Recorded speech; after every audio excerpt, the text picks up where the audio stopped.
জয়গুরু। একটা ঘোষণা করে এই যে লিঙ্কে চেষ্টা করবেন। জয়গুরু। এখন ইষ্ট প্রসঙ্গ করার জন্য আহ্বান জানাই শ্রদ্ধেয় প্রদীপ শিকদার দাদাকে। দাদা জয়গুরু। জয়গুরু। দাদা 9টা পর্যন্ত। হ্যাঁ দাদা শোনা যাচ্ছে, 9টা পর্যন্ত বলুন। পরম প্রেমময় শ্রী শ্রী ঠাকুর আমার পরম আরাধ্যা জগৎ জননী শ্রী শ্রী বড়মা, পরম পূজ্যপাদ শ্রী শ্রী বরদা এবং পরম পূজ্যপাদ বর্তমান সংঘাচার্য এবং আচার্যদেব শ্রী শ্রী দাদা রাতুল চরণে আমার আভূমি লুণ্ঠিত অজস্র অযুত কোটি প্রণাম নিবেদন করে ঠাকুর পরিবারের সমস্ত বরণীয় স্মরণীয় প্রতি প্রত্যেককেই জানাই আমার যথাযোগ্য স্থানে আনন্দ জয়গুরু, শ্রদ্ধা ও প্রণাম। আজকে অনলাইনে এই নাম ও ধ্যান অনুষ্ঠানে যারা যুক্ত হয়ে সেই প্রিয় পরমের সঙ্গে কানেক্টেড হয়েছিলেন, সেই পরম ভক্তপ্রাণ দাদারা এবং ভক্তিমতী মায়েরা, তাদের প্রতি প্রত্যেকের যে উদ্দেশ্যে তারা নামে যুক্ত হন সবার মঙ্গল কামনা করি এবং পরম পিতা রাঙাতুল চরণে প্রার্থনা জানাই তাদের সবার উদ্দেশ্য সফল হোক। আজকে যাদের মঙ্গলাকাঙ্ক্ষে এই নাম ও ধ্যান অনুষ্ঠান যাপন করা হয়েছে তাদের সবার সুস্থতা এবং যে উদ্দেশ্য তা সফল হোক এই প্রার্থনা জানিয়ে এতক্ষণ যে আমরা নামের সঙ্গে এবং ধ্যানের সঙ্গে যে যুক্ত হয়েছিলাম, আমরা যদি প্রত্যেকেই নিজের মনকে এখন প্রশ্ন করি এই নাম ও ধ্যান করার পর ভেতরটা কেমন লাগছে, তাহলে কিন্তু আমরা একটা উত্তর পাবো। ভেতরটা যেন একটা নির্মল, শীতল এবং অপূর্ব এক শান্তি অনুভূত হয়। কেন না, এই নাম এবং ধ্যানের মধ্যে দিয়ে যে পরিবেশ সৃষ্টি হয় সেই পরিবেশের ভাইব্রেশন আমাদেরকে উদ্দীপিত করে এবং ভেতরের যত সমস্ত অশান্ত ভাব এবং চাঞ্চল্যতা সবগুলোকে থিতিয়ে একটা স্নিগ্ধ তল বা লেয়ার নিয়ে চলে আসে। তখন মন শীতল হয়, ঠান্ডা হয় এবং খুব তৃপ্তি লাভ করে। তাই আপনারা প্রতিনিয়ত এই যে বছরের বছর এই নাম ধ্যান অনুষ্ঠানের সঙ্গে যুক্ত থেকে এই প্রিয় পরমের সান্নিধ্য লাভ করে এই যে নিজেদেরকে যোগ্য করে তুলছেন, তার কাছে তার সন্নিধানে টাকা এই সময়কে বাড়িয়ে তুলছেন, তা আমাদের পরবর্তীকালে ভীষণভাবে ফলপ্রসূ হয়ে উঠবে। আমরা বেশিরভাগ যারা নূতন শ্রী শ্রী ঠাকুরের সঙ্গে যুক্ত হই, আমাদের একই অভিযোগ থাকে যে আমরা মনস্থির করতে পারি না। কিছুক্ষণ চোখ বুজে ধ্যান করার পরেই চোখটা খুলে যায়, হারিয়ে যায় ঠাকুরের অবয়ব।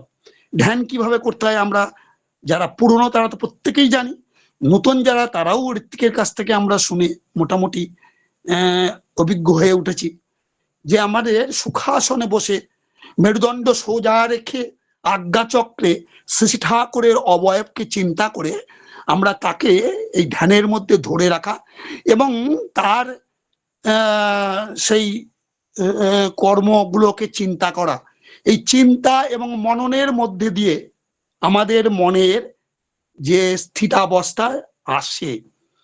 আমাদের এই যে ধ্যানে চাঞ্চল্যতা কেন থাকে, আমরা যখন সচেতন ভাবে অবচেতন মনে থাকি তখন আমাদের ভেতরে অনেক কিছু ছাপ পড়ে এই বিশ্ব দুনিয়ার প্রকৃতি পরিবেশের। সেই ছাপগুলো যখন সমাধিত না হয়, সমাধান না হয়, তখন তার একটা প্রভাব আমাদের মনকে প্রভাবিত করে এবং মন চঞ্চল হয়ে থাকে। আর এই চঞ্চলতার মধ্যে দিয়ে সেই স্থির পরিবেশকে অনুভব করা দুরূহ। পরম প্রেমায় শ্রী শ্রী ঠাকুরের সেই স্মিত হাস্য অবয়বকে কল্পনায় ধরে রাখা দুরূহ। তাই কিছুক্ষণ সেই আজ্ঞা চক্রে সামনে বসে বারবার সেই তার অবয়বকে চিন্তা করে যখন চোখ বুঝে আমরা আজ্ঞাচক্রে তাকে এনে সেই নাম এবং ধ্যান করার চেষ্টা করি, তখন আস্তে আস্তে এই চিন্তাগুলো আসলেও সেটা থিতিয়ে যায়। যে কোনো সাধু মহাত্মা পুণ্যাত্মাদেরও এই একই জিনিস, একই অসুবিধা আসে। প্রথম প্রথম তাদের চাঞ্চল্যতা, তাদের অশান্ত ভাব তাদেরকে উদ্বিগ্ন করে। এই জন্য ধ্যান করার সময় একটা কাপড় দিয়ে আমাদের সারা শরীর ঢেকে একটা নির্দিষ্ট আসনে বসে ধ্যান করতে হয়। কেন? ওই আসনটা, ওই ভাইব্রেশনটা, প্রতিদিনকার ভাইব্রেশনটাকে স্টোর করে রাখে, এবং যখন আমরা সেই আসনে বসি তখন সেই ভাইব্রেশনটা আমাদেরকে উদ্দীপিত করে। আমরা তখন অনেকটা পজিটিভ একটা পরিবেশ ফিরে পাই। ঠাকুরকে নিয়ে তার কাছে বসে থাকার সেই তাগিদ অনুভব করি। আর আমরা জানি এই নাম এবং নামই অভেদ। এই নাম এবং নামই অভেদ, অর্থাৎ আমরা যখন নামের মধ্যে ডুবে থাকি, ধ্যানের মধ্যে ডুবে থাকি, সেই নামীকে, নামী পুরুষ হচ্ছেন আমাদের প্রিয় পরম শ্রী শ্রী ঠাকুর। তিনি তো আমাদের সঙ্গে সামনে তিনি যুক্ত থাকেন, বসে থাকেন, আর আমরা তার সান্নিধ্য লাভ করে তার সেই ঐশী উপস্থিতিকে অনুভব করে প্রচন্ড তৃপ্তি পাই, শান্ত হয়। এই জন্য ধ্যান করতে করতে দেখা যায় প্রথম দিকে আমাদের অনেকের ঘুম চলে আসে। এটা নিয়ে উদ্বেগ আনার কোনো দরকার নেই, চিন্তা করার কোনো দরকার নেই, এটা একটা ভালো লক্ষণ। এই ঘুম আস্তে আস্তে আমাদের ভেতরের সমস্ত সেলগুলো যখন অ্যাক্টিভেটেড হয়ে ওঠে, তখন কিন্তু তার সজাগতা, সচেতনতা চলে আসে। আমরা তো জানি যে ধর্ম এবং বিজ্ঞান একে অন্যের পরিপূরক, একটা আসলে আর একটাও আসে। তাই ধর্ম যেমন বিজ্ঞান ছাড়া খোড়া, আবার বিজ্ঞানও ধর্ম ছাড়া পূর্ণ নয়, হ্যাঁ, সেও অথর্ব। তাই আমাদের এই ধর্ম এবং বিজ্ঞান একে অন্যের সঙ্গে সমাহিত। বিজ্ঞান কি করে? বিজ্ঞান বলে যে আমাদের এই যন্ত্রের আবিষ্কারের মধ্যে দিয়ে সেই তার পরিষেবা মানুষের মধ্যে ছড়িয়ে দিয়ে মানুষের মঙ্গল সাধন করা, কল্যাণ সাধন করা। তাই তারা যুক্তি দিয়ে বুঝিয়ে সেই যন্ত্রের উপস্থিতি মাধ্যমে যে সেবা মানুষকে দিয়ে সেই কল্যাণ করার চেষ্টা করে, সেটাকেই তারা মানে বিজ্ঞান। আবার ধর্ম তো তাই করে। ধর্ম মানুষের মঙ্গল কামনা করে, মানুষের সেই মঙ্গল সাধন করার শুভ কামনা করে, সেই উদ্দেশ্য সাধন করার চেষ্টা করে। তাহলে ধর্মও একটা বিজ্ঞান। তারা মানুষের মঙ্গল, এই যে আমার শর্মিষ্ঠা মা, যাদের যাদের অসুস্থ, যাদের কেউ বাইরে যাচ্ছে, তাদের সবার মঙ্গল কামনা করে তিনি প্রার্থনা জানালেন। অর্থাৎ যে অন্যের মঙ্গল কামনাই নিজ মঙ্গলের প্রসূতি, এটা আমরা সবাই জানি। তাই এই মঙ্গল কামনার মধ্যে দিয়ে নাম এবং ধ্যানে যখন আমরা সেই ঈশ্বরের কাছে সেই প্রার্থনা রাখবো, ঈশ্বরও তখন আমাদেরকে আমাদের মঙ্গলের যা যা প্রয়োজন তা সমস্তই আশীর্বাদ করেন। তাই ধ্যানের মাধ্যমে, নামের মাধ্যমে আমরা যখন পরম প্রেমময়ের অবয়বের সামনে তাকে এনে এই নাম ধ্যান করি, তখন আমাদের মনের ভেতরে যাদের জন্য মঙ্গল কামনা, তাদের মঙ্গল তো সাধিত হয়। মায়ে আমার এবং আমার পরিবারের প্রতি প্রত্যেকের মঙ্গল সাধিত হয়। তাই এই বিজ্ঞান বলে যে যন্ত্রের দ্বারা মানুষের যে মঙ্গল করতে হয়, ধর্ম বলেন, আমার পরম প্রেম ঠাকুর বলেন যে সব থেকে বড় যন্ত্র কোনটা? আমার দেহ। এই দেহটার মধ্যে দিয়ে সারা পৃথিবীকে অনুভব করতে পারা যায়। সমস্ত পৃথিবীর ব্রহ্মজ্ঞান এই দেহের ভান্ডারে অবস্থিত। তাই সব থেকে বড় এই যন্ত্র যে আমার দেহ, আমি সেই দেহকে ব্যবহার করব না কেন?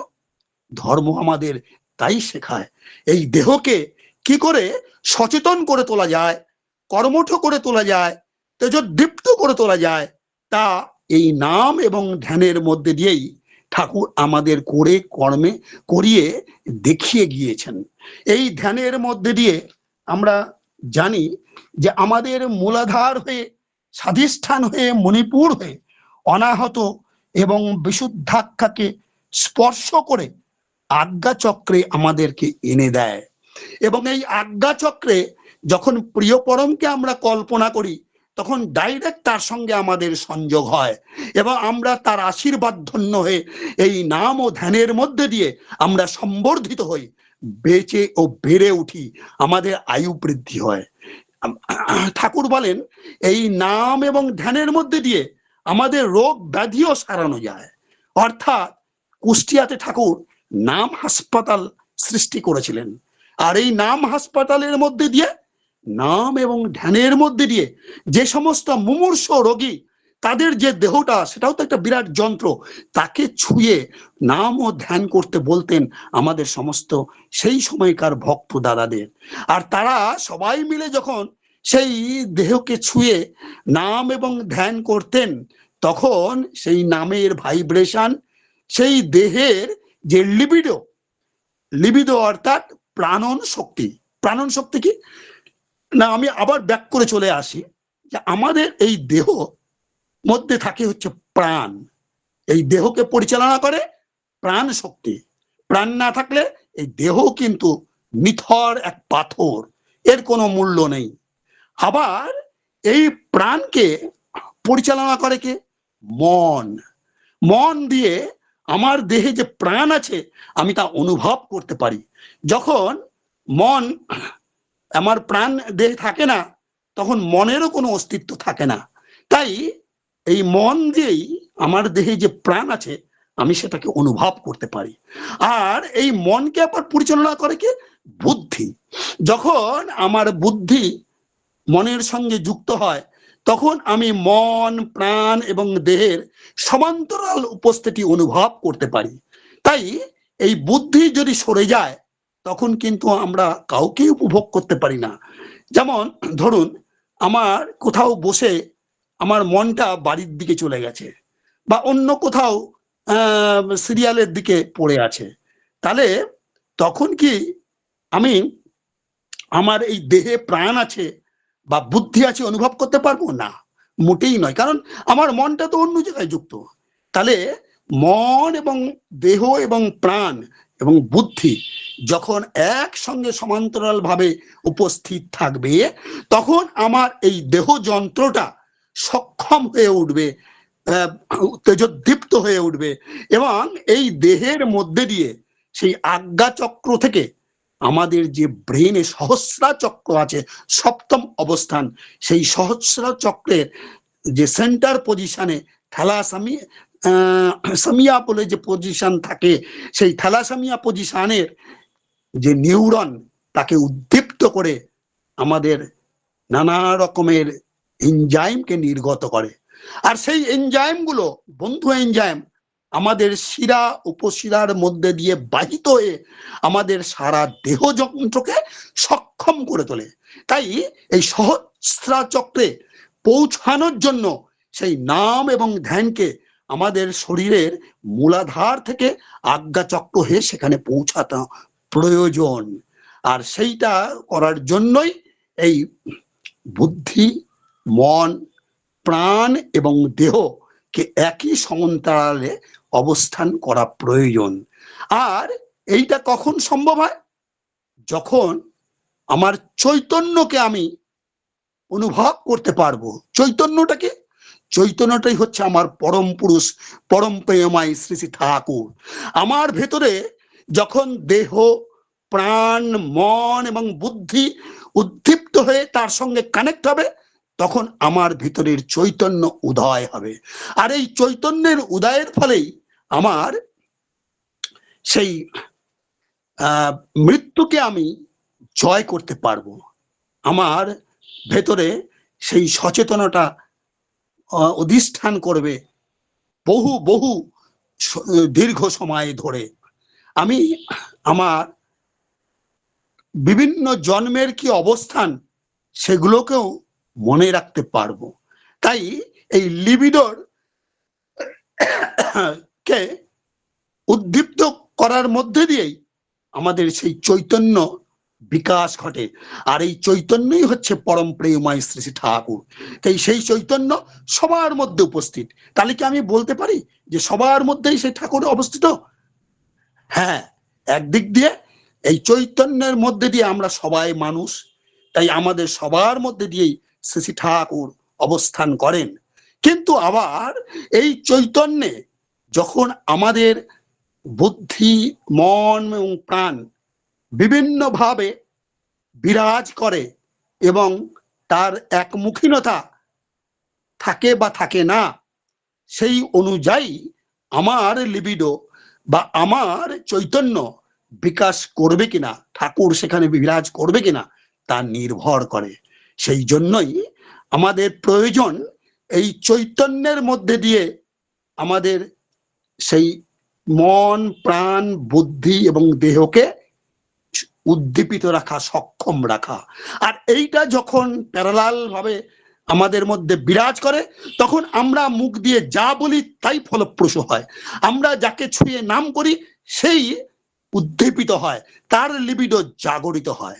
আমাদের যে দেহ, এই দেহর থেকে 5 ইঞ্চি সারাউন্ডিংসে এই লিবিডো বিরাজ করে। এটাকে বলা হয় ইলেকট্রোম্যাগনেটিক ফিল্ড। অর্থাৎ আমাদের শরীরের সমস্ত সুরতের যে ভাইব্রেশন, সেটা এই 5 ইঞ্চি দেহর সারাউন্ডিংসে এই জায়গার মধ্যে বিরাজ করে। যখন আমরা অসুস্থ হই, আমরা মুমূর্ষ রোগীর জায়গায় পর্যবসিত হই, তখন আমাদের এই লিবিডো কমজোরি হয়ে যায়। এই 5 ইঞ্চি যে সার্কেল, সেই সার্কেলের মধ্যে এই লিবিডো কমজোরি হয়ে পড়ে। তখন আমাদের শরীরকে ধরে নাম করতে করতে এই লিবিডো আবার সেই উদ্দীপিত হয়ে ওঠে, সে সক্ষম হয়ে ওঠে। আর তখন মুমূর্ষ রোগীও বেঁচে ওঠে, সে প্রাণ ফিরে পায়। সে এই জন্য ডাক্তাররা যেটা বলে যে 4 ঘন্টা বাদে আমরা ডেথ সার্টিফিকেট লিখি, অর্থাৎ 4 ঘন্টার মধ্যে যে কোনো সময় তার সুরট বা লিবিডো জাগ্রত হয়। কিন্তু আমার ঠাকুর পরম প্রেমময় শ্রী ঠাকুর অনুকূল চন্দ্র বলেন যে 12 ঘন্টা অবধি এই লিবিডোকে জাগ্রত করতে পারা যায়। তাই জন্যই তিনি কেষ্টটাকে বলেছিলেন যে কেষ্টটা ভাইব্রোমিটারের আবিষ্কার করুন।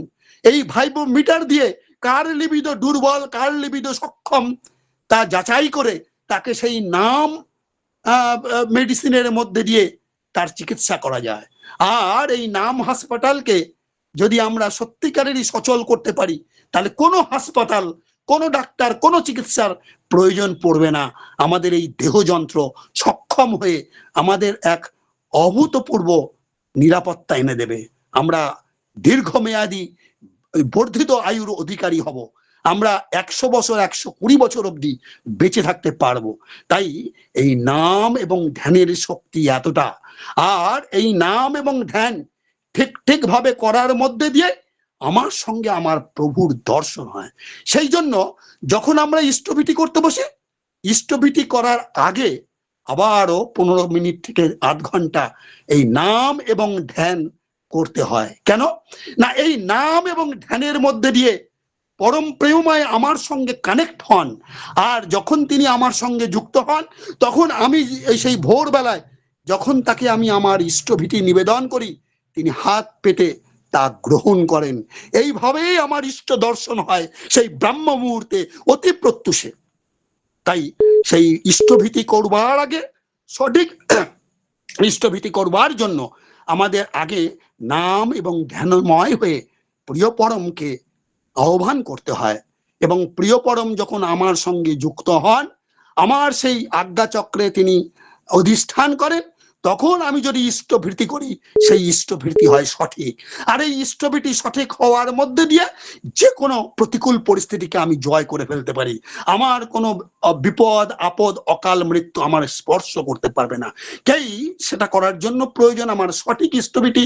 আর এই সঠিক ইষ্টভীতির করতে গেলে তার আগে আমাদের নাম এবং ধ্যানের সঙ্গে যুক্ত হয়ে সেই পরম প্রেমময়কে আমার সঙ্গে যুক্ত করে রাখতে হয়। আর এই নাম এবং ধ্যান করবার সঠিক সময় ব্রাহ্ম মুহূর্তের মধ্যে, অর্থাৎ আমাদের যে প্রার্থনার সময় তার থেকে 1.5 ঘন্টা আগে এবং 1 ঘন্টা পরে, এই সময়টা ব্রাহ্ম মুহূর্ত।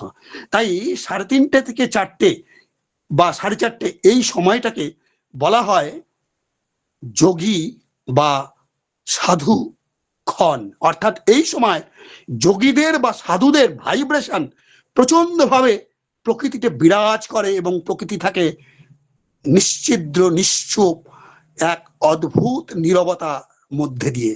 আর সেই নীরবতার মধ্যে দিয়ে আমাদের নাম এবং ধ্যান অত্যন্ত প্রত্যক্ষ হয়, সফল হয়, আমরা প্রিয় পরমের সঙ্গে সত্তর যুক্ত হয়ে উঠতে পারি।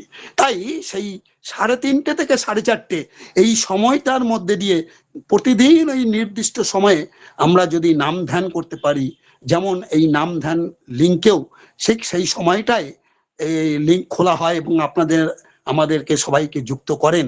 এটা অত্যন্ত একটা উত্তম প্রয়াস, আমি খুব আনন্দ পাই এনাদের এই উত্তম প্রয়াসের জন্য।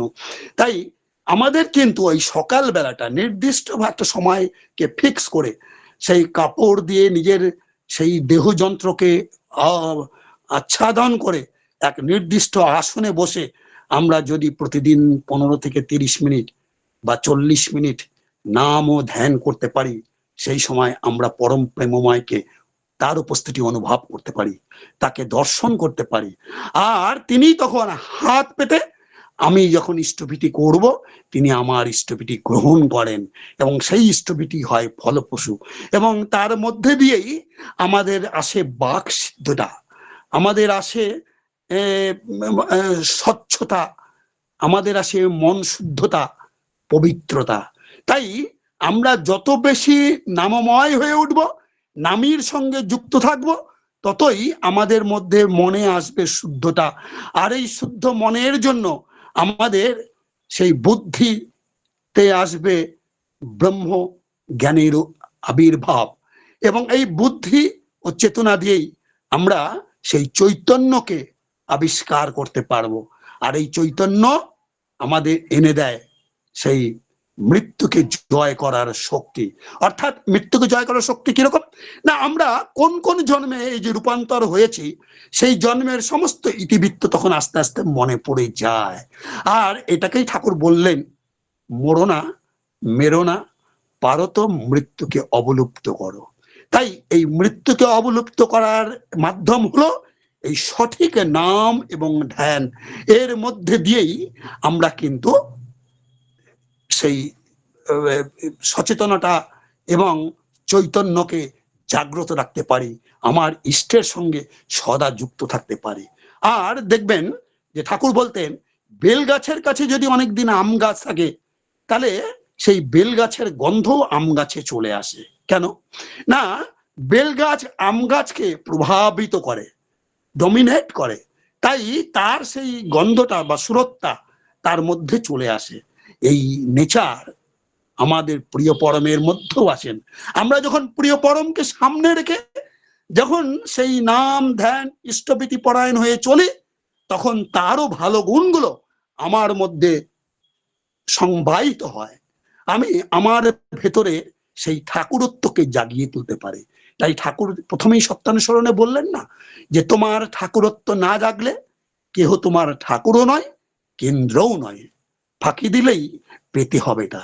তাহলে আমার কেন্দ্র বা আমার ঠাকুরকে পেতে গেলে আমার ভেতরের ঠাকুরত্বকে জাগিয়ে তুলতে হবে। আমার ভেতরের ঠাকুরত্ব জাগবে কি করে না, আমি যত পরম প্রেমময় প্রিয় পরমের সান্নিধ্য লাভ করব, তার সকাশে বসে এই নাম ধ্যানের মধ্যে দিয়ে তার সঙ্গে যুক্ত হয়ে তাকে আহ্বান করব, তার সঙ্গে যুক্ত থাকার চেষ্টা করব, তার সেই ভালো গুণগুলো আমার মধ্যে আবেশিত হবে, আমার মধ্যে সংবাহিত হবে, আর আমার ভেতরে তখন ঠাকুরত্ব জেগে উঠবে। আর এইভাবেই কিন্তু আমি আমার ঠাকুরকে জাগ্রত করে রাখতে পারবো আমার নিজের ভেতর দিয়ে। তাই আজকে আমরা সেই আচার্য দেবের কাছে যখন যাই, তখন তাকে দেখে মন প্রাণ জুড়িয়ে যায়, কারণ তিনি সেই সব সময় প্রিয় পরমের সান্নিধ্যেই বিরাজ করছেন, আর তিনি বহুদূর পর্যন্ত দেখতে পান। তাই তিনি আমাদের যত অশান্ত চাঞ্চল্য অশান্তি আছে সব বুঝে আমাদের সেই সমস্যার সমাধান দিয়ে আমাদেরকে তৃপ্ত করেন, বুদ্ধ করেন, মুগ্ধ করেন। তাই আমাদের মাঝে মাঝে সেই আচার্য সান্নিধ্যে যাওয়া লাগে, তার সেই পরম সন্দেশগুলো শোনা লাগে, এবং এটার মধ্যে দিয়ে প্রকৃত যজন হয় আমাদের, এবং আমরা তখন সঠিক যাজন করার সেই সক্ষমতা অর্জন করতে পারি। তাই আসুন আমরা যেন মাঝে মাঝেই এই নাম ধ্যান করতে করতে কর্মটাও করি, অর্থাৎ ঠাকুর বাড়ি যাওয়া, আচার্য সান্নিধ্যে বসা, আচার্য নির্দেশগুলোকে পরিপালন করে সেই ডিপি ওয়ার্ক এবং দীক্ষা প্রদানের মাধ্যমে যে সমস্ত পরিবেশের আমাদের দিকহারা আর্ত মানুষরা রয়েছেন, তাদেরকে ঈশ্বরের সঙ্গে যুক্ত করে তাদের বাঁচার মঙ্গলের চেষ্টা করি, সঙ্গে সঙ্গে আমরা নিজেদেরকেও মঙ্গলে রাখি। এই প্রার্থনা জানিয়ে আপনাদের সবার আবার মঙ্গল কামনা করি প্রিয় পরমের রাতুল চরণে। আমার 9টা অবধি সময় দেওয়া হয়েছিল, সময় হয়ে গেছে, তাই আজকে এখানেই আমার যেটুকু অনুভূতি তার বিরাম টানলাম। সবার মঙ্গল হোক। জয় গুরু। জয় গুরু দাদা। খুব সুন্দর করে আমরা আজকে শ্রদ্ধা দাদার কাছ থেকে আলোচনা শুনলাম যে নাম ধ্যান করলে আমাদের অপূর্ব শান্তি বিরাজ করে। আমাদের সুখাসনে বসে মেরুদণ্ড সোজা করে আজ্ঞা চক্রে নাম করতে হবে, এবং তার কর্মকাণ্ডগুলো চিন্তার মাধ্যমে আমাদের ধ্যান আসে। অপরের মঙ্গল কামনায় নিজ মঙ্গলের প্রসূতি। নাম ধ্যানের মাধ্যমে রোগ ব্যাধি যেমন সেরে যায়, তেমন মৃতপ্রায় মানুষও বেঁচে ওঠে। মন, দেহ, প্রাণ ও বুদ্ধি সক্রিয় ওঠে, এবং আজ্ঞা চক্রে নাম করলে তখন মস্তিষ্কের কোষগুলো উজ্জীবিত হয়ে ওঠে। ইষ্টভূতি করার আগে নাম ধ্যান করতে হয়। ইষ্টভূতি সঠিক হলেই আমাদের বিপদ আপদ কেটে যায়। ব্রাহ্ম মুহূর্তে ইষ্টভূতি করতে হয়। নামের সাথে যুক্ত হলে মন শুদ্ধ হয়, আর নাম ধ্যান করলে চৈতন্য জাগ্রত হবে। আর যা পারে এই নাম ধ্যান। আমাদের আচার্য সান্নিধ্য করার কথাও বললেন আপনি। আমরা খুব সুন্দর করে এতক্ষণ নাম ধ্যানের উপরে আলোচনা শুনলাম। আমরা যদি তার মতন হয়ে চলতে পারি, তবেই আমাদের প্রকৃত সৎসঙ্গে সার্থকতা হবে। খুব সুন্দর আলোচনা। আমরা প্রত্যেকে সমৃদ্ধ হলাম। পরম পিতা রাঙা রাতুল চরণে আপনার সার্বিক মঙ্গল প্রার্থনা করি। আপনি আপনার পরিবার, পারিপার্শ্বিক সবার সুদীর্ঘ নিরোগী সচ্ছল জীবন প্রার্থনা করুন। ভালো থাকুন দাদা, সুস্থ থাকুন, আর যুক্ত থাকবেন, এই আশায় থাকলাম। জয় গুরু।